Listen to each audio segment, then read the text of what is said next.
Throughout the late 19th and into the 20th centuries, nations developed new naval technologies that led them to the creation of ever larger ships. One of those types of ships was, of course, the battleship. Every naval power ranging from the United Kingdom to Japan was developing battleships. Even South American and Balkan nations were caught up in creating these colossal fighting machines. However, not every battleship created or idea developed was the best. In that line of thinking, the Marine Nationale or French Navy had some difficulties in the late 19th century, creating some truly awful battleships. And on today's list, we have the battleship Brennus. We have discussed Brennus before, but you all really didn't see that video, so we're here again, with more details and background. With all of that being said about the Marine Nationale, they have produced some excellent vessels, especially in the 20th century. Looking at the larger destroyers starting with the Jaguar class, along with cruisers.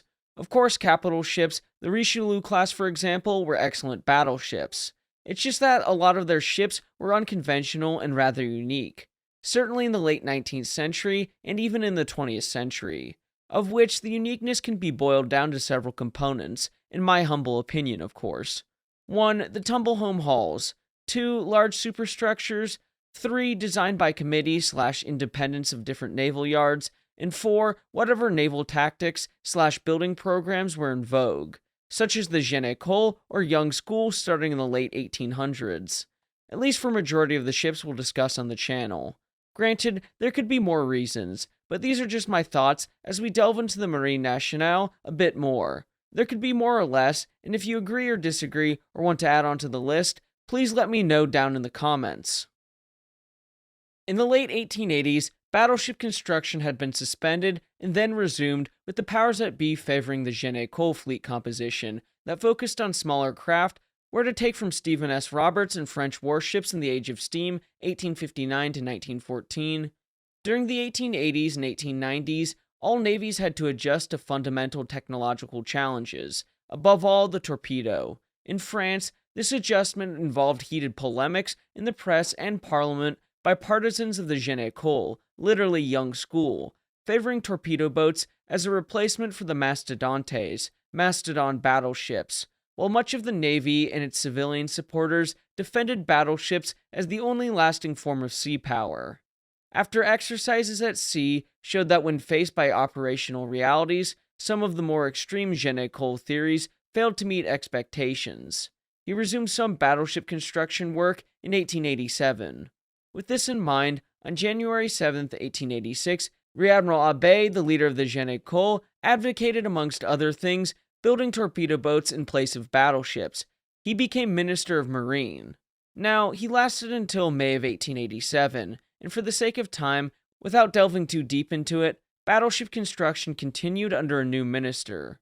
Along with that, in February 1887, with the renewal of the Triple Alliance between Germany, Italy, and Austria-Hungary, there were calls for a stronger navy, and thus a rather ambitious naval building program that was to come to be in 1890, which included the building of battleships.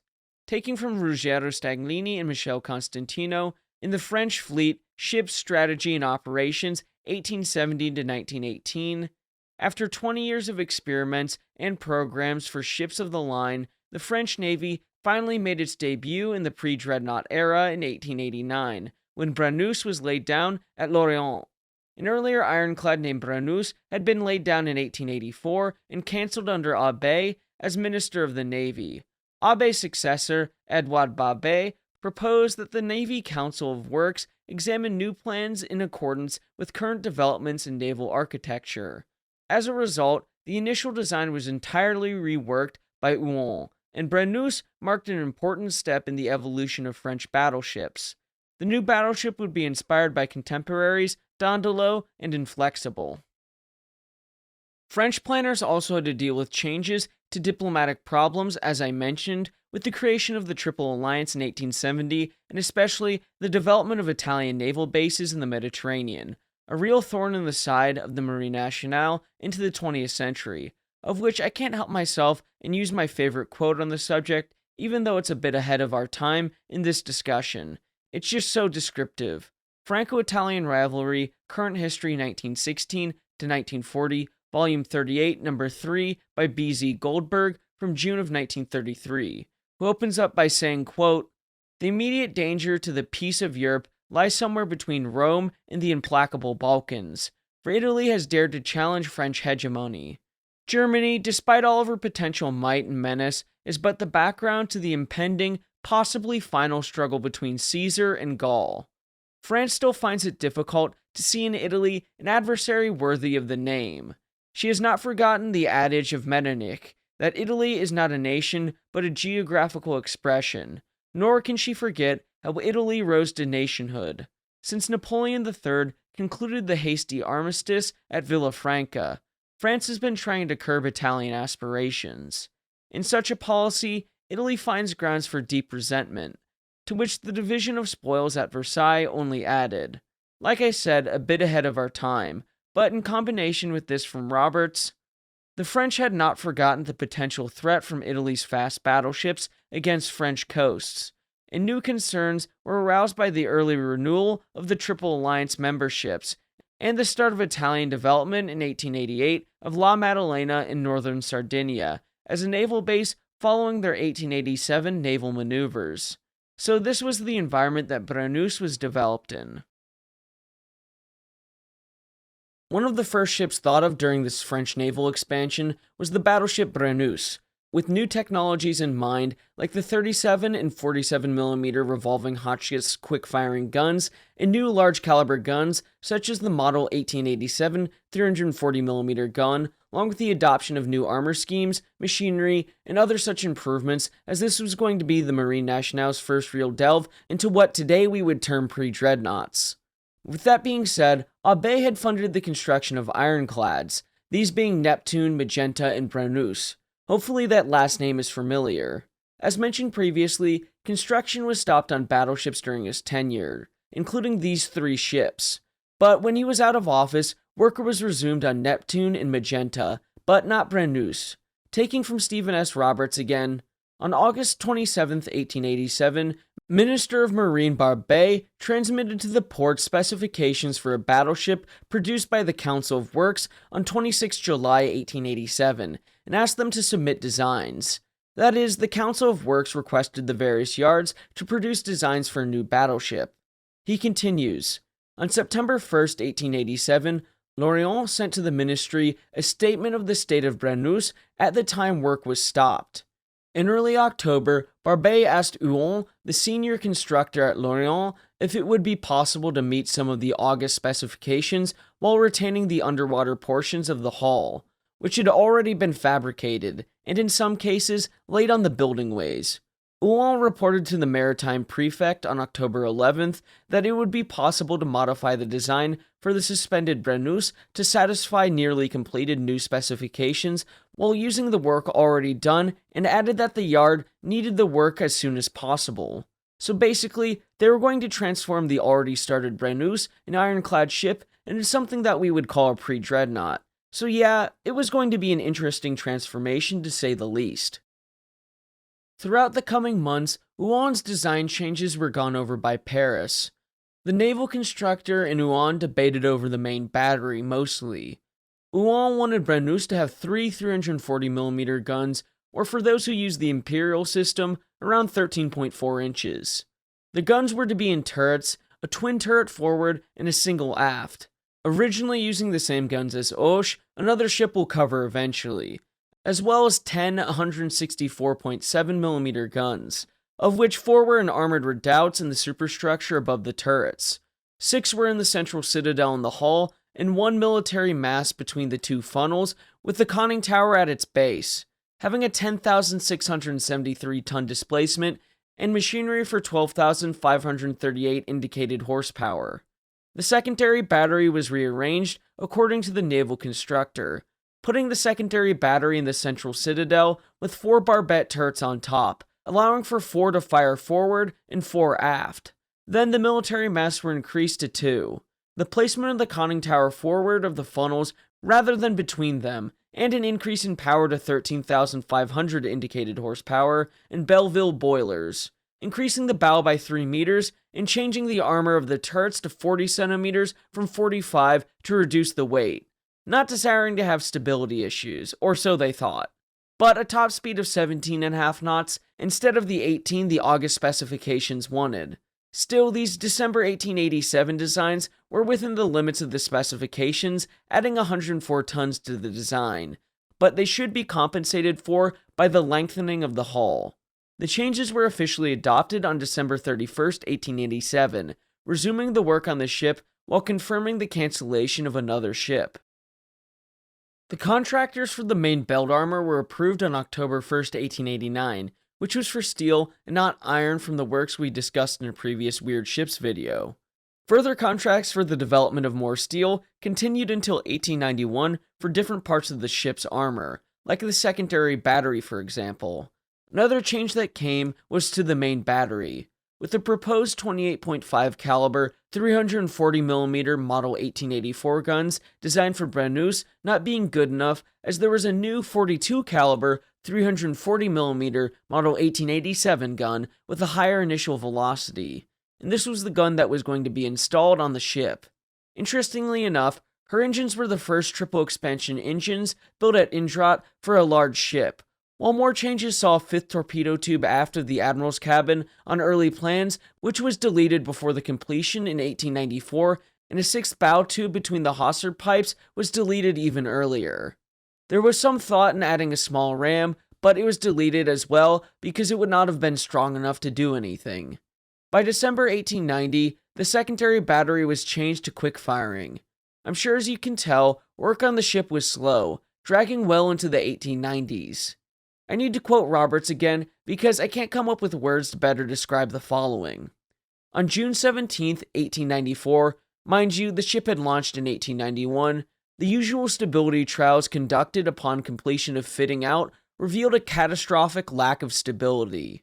With the turrets trained on the beam and the crew lined up on the rail, the ship heeled 28 degrees, and the casemate 164.7mm guns dipped below the water for half their length. She could not right herself because of the wide armor shelf now 20 centimeters below the waterline. The ship moved from Lorient to Brest and began trials in this condition, but the trials were soon suspended.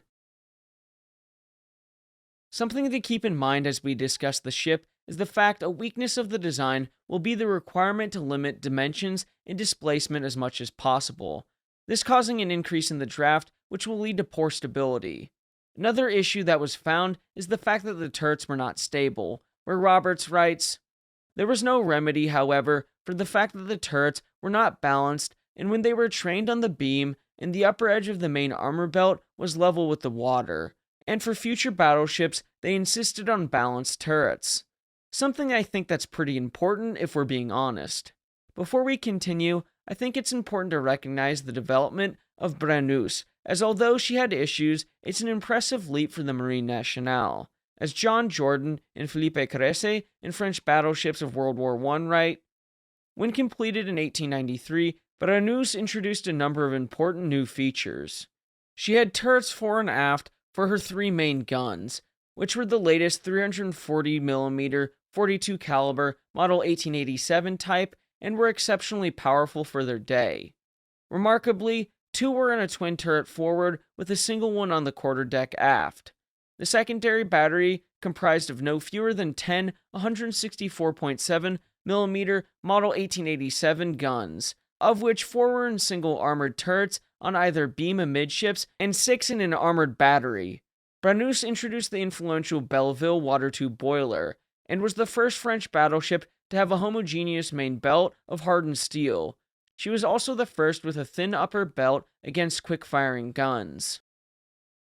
It's safe to say changes to the original design had caused some stability issues.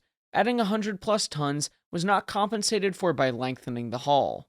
Taking from Ruggero Staglini and Michel Constantino again, when Brennus was inclined in 1894, the combined weight of report guns and 750 men positioned at the side caused the ship to have a 28-degree heel, with the muzzles of the 165mm guns plunging below the waterline.